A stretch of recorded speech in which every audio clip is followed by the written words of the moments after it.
Olá, na edição desta terça-feira do TVA Esportes você vai conferir. Apesar do apoio de quase 5 mil torcedores em Santa Cruz do Sul, União Corinthians é dominado pelo Cerrado e perde o terceiro jogo consecutivo na Liga Nacional de Basquete. Clubes gaúchos conhecem os primeiros adversários da Liga Nacional de Futsal de 2024. E ainda uma conversa com Rubens Franco, treinador das gurias do Sub-20 do Grêmio, que vão estrear no Campeonato Brasileiro.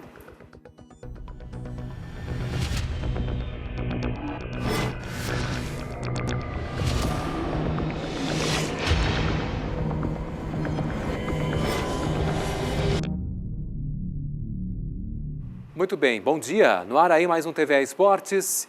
Em uma noite que nada deu certo, o União Corinthians joga mal contra o Cerrado, perde a terceira partida seguida no NBB. Mesmo jogando com o ginásio Arnão, com o maior público da temporada, o time de Santa Cruz foi dominado do início ao fim da partida. Os mais de 4.900 torcedores assistiram os visitantes começarem o jogo sem perder nenhum ataque nos primeiros minutos e venceram as parciais nos 4 quartos do confronto. Com a vitória de 103-75, o Cerrado acaba com a ingrata sequência de 6 jogos sem saber o que era vencer no NBB. Pela primeira vez, passou da marca centenária de pontos na temporada. Apesar do resultado, a equipe segue em 17º na classificação, atrás do Botafogo pelo critério de desempate e ainda fora da zona de playoffs. O União se manteve em 15º lugar. O placar final aperta ainda mais a disputa pelas últimas vagas nos playoffs. Apesar de ainda terem cerca de 13 jogos pela frente no segundo turno, o cenário de momento coloca Cerrado, Botafogo, União Corinthians e Caxias do Sul separados por apenas uma vitória, com 3 vagas de pós-temporada em situação mais realista para o quarteto. Bom, agora a gente vai falar de futebol feminino. Aqui no TVA Esportes a gente recebe Rubens Franco, técnico do Sub-20 do Grêmio, que está se preparando aí para a estreia no Brasileiro Sub-20. Rubens, bom dia, muito obrigado por nos atender aqui no TVA Esportes, falar sobre essa expectativa e desse jogo aí contra o Bragantino na próxima quinta-feira. O que dá para esperar justamente desse grupo aí do Grêmio? Bom dia. Bom dia, muito obrigado aí pela oportunidade de estar falando com vocês. A gente espera um grupo bem difícil, né? Porque o brasileiro, no momento que a gente está falando de campeonato brasileiro, né, a gente sabe que são confrontos, né, de alto nível, né? A gente pega o grupo B, que tem agora na sequência das 3 primeiras rodadas, Bragantino, Ferroviária e depois um Grenal, né? Acreditamos que vai ser um confronto bem difícil, porque o time do Bragantino é uma equipe bem experiente, né? Com bastante jogadoras já com 20, 19 anos, né? Estourando ali o limite da idade da categoria. E a gente vem com uma categoria bem nova, né?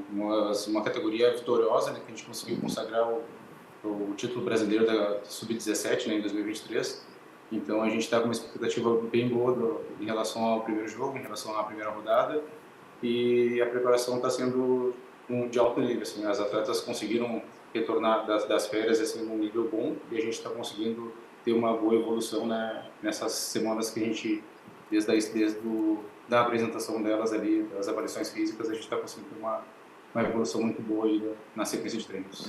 Legal. Bom, como é que tem sido essa questão, né? Tu falou do Sub-17, campeão brasileiro, e agora o Sub-20 dessas meninas. Como é que está sendo também, a gente está vendo aí que teve um bom aproveitamento dessas meninas que estavam no Sub-17, agora sendo no Sub-20. Como é que está sendo também o aproveitamento delas no âmbito profissional, no time profissional, no time, né, acima do Sub-20? Como é que está, elas vão compor esse time do ano de 2024? Qual é o trabalho que está sendo feito nessa trajetória dessas meninas aí, dentro do trabalho, dentro do clube? A situação da gente ter vindo agora para o CT da Ubra, né, e a gente está alinhado todas as categorias, né, desde a Sub-15 até a categoria profissional, então no mesmo ambiente, isso daí facilita bastante para que as atletas consigam, né, pisar no profissional, elas consigam ter essa experiência, e a gente consegue ter essa troca também, né, com a comissão do profissional para a gente ir fazendo esse caminho, né, delas de vez em quando tá pisando no profissional, treinando com os atletas, a treinadora do profissional poder observar elas dentro, né, do treino da categoria, né, principal. Então, essa situação está bem alinhada, as atletas, a gente tem o grupo de trabalho junto, né, no mesmo CT, isso facilita muito. Ano passado a gente tinha a situação que a sub-20 só treinava junto com o profissional, né, então a sub-17 era no CT da escola do Grêmio ali no Cristal. Então, no momento que a gente conseguiu fazer essa situação, organizar melhor, trazendo a sub-15 e a sub-17 junto, a gente está conseguindo potencializar, né, o nosso departamento feminino, e isso tenho certeza que vai agregar bastante na sequência do trabalho.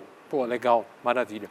Pô, falando agora, principalmente agora sobre o brasileiro sub-20, esse que está chegando aí, como é que tu avalias aí a fórmula desse brasileiro, né? São 4 grupos, classificam 2 equipes, com as equipes jogando com os times do outro grupo, no caso, né, o Grêmio, como tu falou, Atlético Mineiro, Ferroviária, Internacional, São Paulo. Como é que tu avalias essa fórmula?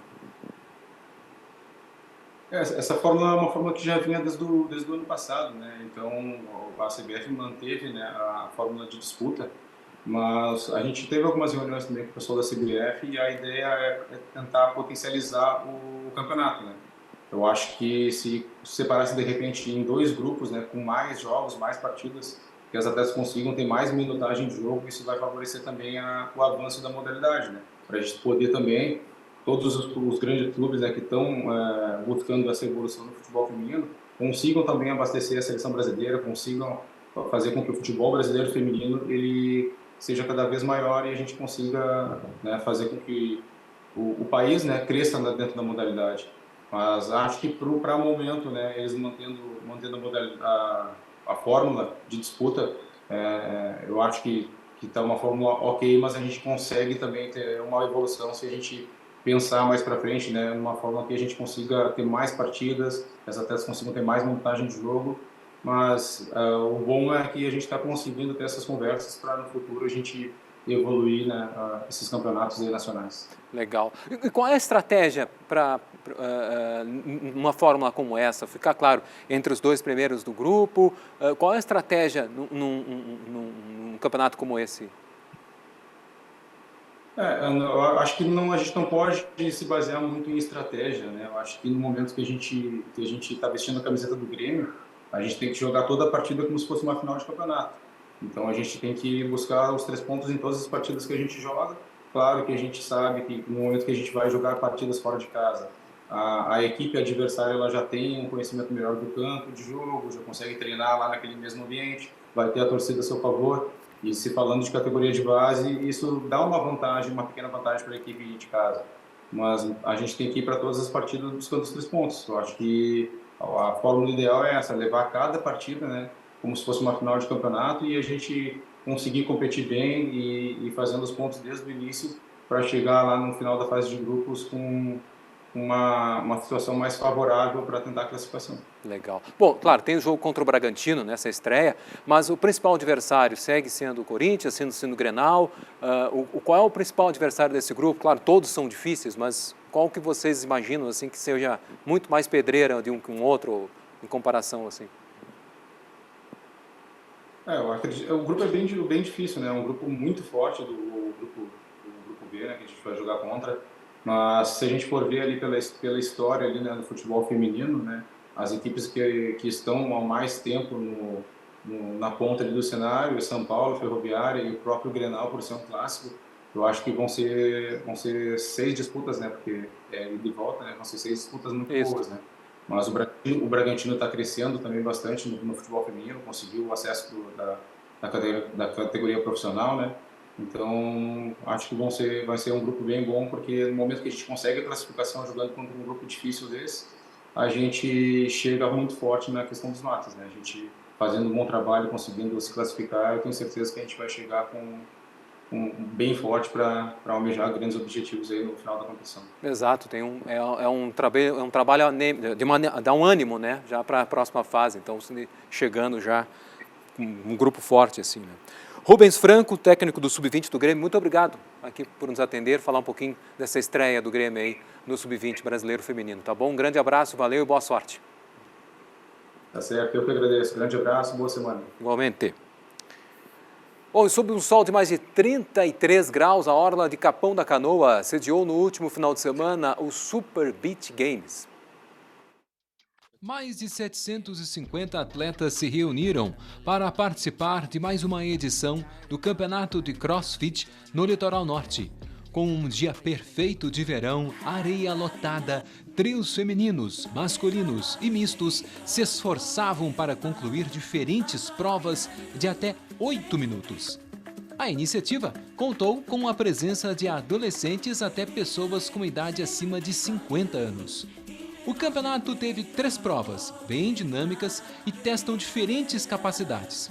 As atividades propostas envolvem levantamento de peso, condicionamento cardiorrespiratório e movimentos ginásticos. Já a avaliação pode ser tanto sobre qual trio faz mais repetições, quanto qual executa mais rápido. Cada box de prova era acompanhado por um juiz. Segunda-feira, data de início dos primeiros duelos do campeonato. Na verdade, a gente está falando da Liga Nacional, né? Porque a organização da Liga Nacional de Futsal divulgou nessa segunda-feira, ontem, na verdade, o calendário, né, a data de início e os primeiros duelos do campeonato deste ano. O começo da temporada 2024 da Liga será no dia 22 de março, uma sexta-feira. Como no ano passado, 24 equipes disputam o título da competição.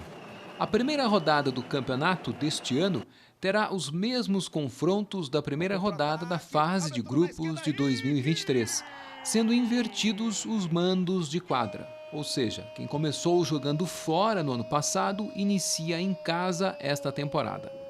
Os 16 melhores classificados avançarão para os tradicionais playoffs. Somando a pontuação do ranking criado em 2023, as 4 equipes piores classificadas disputarão a Liga de Acesso a partir de 2025. Com isso, no ano seguinte, a Liga Nacional de Futsal passará a ter 20 clubes. O Rio Grande do Sul contará novamente com 3 representantes. Além do atual campeão da Liga, o Atlântico Futsal de Erechim, estarão presentes a Soeva de Venâncio Aires e a ACBF de Carlos Barbosa. Na primeira rodada, o Atlântico joga contra o Minas, em Minas Gerais. A Soeva vai até o Paraná enfrentar o Pato Futsal. Já a ACBF visita o Blumenau de Santa Catarina. E a seleção brasileira de futebol perdeu para o Paraguai na primeira rodada do quadrangular final do pré-olímpico de futebol que está sendo disputado na Venezuela. Em mais uma atuação ruim e com direito a pênalti perdido por Hendrick, o Brasil foi derrotado pelo Paraguai por 1-0 em Caracas, na Venezuela, e se complicou no pré-olímpico. Peralta marcou o único gol da partida, que foi muito abaixo da seleção brasileira. O Brasil até chegou a criar oportunidades de abrir o placar. Aos 27 minutos do primeiro tempo, Hendrick desperdiçou uma cobrança de pênalti que parou nas mãos do goleiro Ángel Gonçalves. Sem poder de reação, o Brasil voltou a perder 2 partidas seguidas no torneio após 44 anos. Antes, na fase classificatória, levou 3-1 da Venezuela. Ainda faltam 2 jogos para definir os 2 classificados para Paris 2024, os 2 primeiros do quadrangular. Nesta quinta-feira, a partida será contra a Venezuela e no domingo, diante da Argentina. As 2 seleções que somarem mais pontos ficarão com as vagas para os Jogos de Paris. Nós vamos ficando por aqui. O TV Esportes volta amanhã, 15 para o meio-dia. Até lá, tchau, tchau.